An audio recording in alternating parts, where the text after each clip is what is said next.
Okay, I'm sitting here with Jack Lowry and John Lowry, my brother and my dad, who are both firefighters for the Austin Fire Department. And I just wanted to grab their thoughts on how coronavirus has affected their career and just wanted to see what they had to say. So we can start off. Y'all can answer whoever wants to go first. I'll ask y'all a couple of questions just to get what y'all think. So first question: how has coronavirus affected a day in the life of a firefighter, like at work? So what is it like being a firefighter now? What is different about being a firefighter now with coronavirus here compared to when it wasn't a thing? I think the biggest thing, first off, like starting off your day, is just information gathered preparing for the work day. So we need to see like what numbers of infected people are affected in our area, and kind of have to see if it's going to be a heavier day. On top of that, with all the shortages of personal protective equipment, the department was asking us to track and keep an account for our entire stock of protective personal protective equipment. I think big changes with the fire department. We always use personal protective equipment as far as with medical calls, which is a big part of our calls that we make. Incidents, we always use personal protective equipment, with the minimum being gloves, and on top of that, a lot of times with eye protection too. But because of the pandemic and not knowing people might be infected, they might be asymptomatic. There was so much unknown, especially when you're talking mid-March. Stuff really started to spike, and you started to have hot spots around the United States. The level of protection we needed as far as with triaging, call 911, let the responders know, the firefighters and EMS folks when they arrive, on whether someone might have any type of symptoms as far as fever, off, or anything like that. Everything changes. It was mid-March. Now, near the end of April, came out with a few days ago symptoms as far as officially virus or COVID-19, as a loss of taste or loss of smell, chills. Officially at the onset, they were just saying the main symptoms were the fever and the cough and the difficulty breathing. But so then you had to really start and maybe exposing less of your crew to type of potential contamination from someone who might be playing coronavirus symptoms. So instead of the whole crew going in, we were sending one person would kind of check out from the door if you weren't sure and try to get an assessment on the patient. And if they were experiencing some symptoms, you try to get them to come outside. So it was a lot more approach, and that's not how we normally operate. We go in and help the patient right away. Yeah. So that was.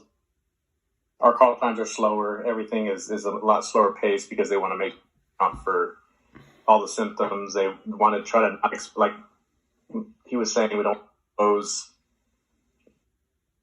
We want to try to minimize the exposure as much as possible, and with that, everything's just slowed down. So instead of a crew of 4 at a patient, it's one person. And even before we get that, there's certain protocols where the person who's taking the call, dispatch, has a set of questions and a questionnaire that they must get through and assess that they're possibly have the symptoms of the coronavirus. And it's just limited as it is. And it just slows everything down. I think as we knew from look at here in the United States, the president and his people were having briefings almost daily with Dr. Fauci and Dr. Birx and other people. It was the same as it came almost daily and at numerous times throughout the day. we were getting updated information on how we were to handle type calls or people who might have symptoms, and it changes all the time, and not it's just that it was known, and so at first it was a big deal on as far as with the protective equipment, the masks and the N95 respirator masks. People didn't, if they don't have symptoms, you don't need the people. Next question is, do you guys know anybody personally that's a firefighter in AFD that's been affected or infected by coronavirus? As far as I know, there's only so far. Can you say that again? It cut out. As far as I understand right now, we've been a positive test on a firefighter in Austin. And we've got over 1,100 firefighters. So that's a pretty good number, and it's way less than what anticipated. So we've been pretty lucky with that so far. Yeah, correct. As far as you know, John, just the one. Yeah, just one in the Austin Fire Department. Cool. All right, and then I would say last question. Moving forward, what do you think is going to be different once coronavirus kind of starts to wane off or hopefully disappear? What do you think being a firefighter will be like post-coronavirus? I think we're going to see it more. We're going to see this. It's going to be more of a seasonal thing, in my opinion. We'll continue to do we're going to continue to implement certain habits we've built during this time. I think we'll also be a lot more mindful and not as lax. It was kind of a little of a wake up call for a lot of the crews that were treating it as just a regular day at the job. I think it's going to just keep us a little more disciplined again. Yeah.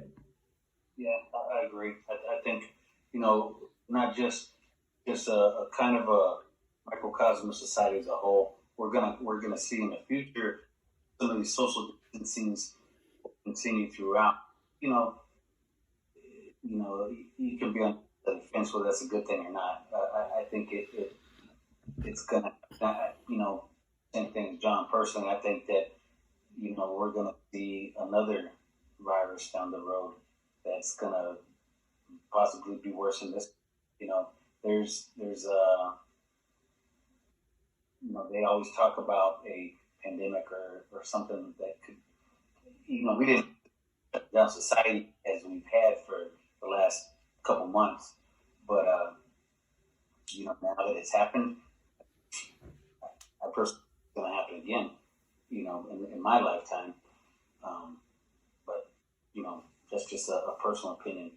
I think as far as with firefighting too, we're gonna keep that distance probably, and probably do a little more training on it. At first, when, like I said, we were really concerned about not wasting the PPE because we were hearing from different hotspots in the country about shortages. Oh, we're going to be short on masks. We're going to be short on stuff to sanitize equipment. We're going to be short on respirators in the hospital or ventilators. So we can't let our concern about not wasting equipment affect us being smart and using equipment. Because that's something as the firefighters we have to keep in mind, that we got to protect ourselves so that we can help other people. Like you put a whole down for 2-week quarantine, that's a big effect on the whole community. So that's just how it's going to look going forward. Cool. Anything else you guys want to add?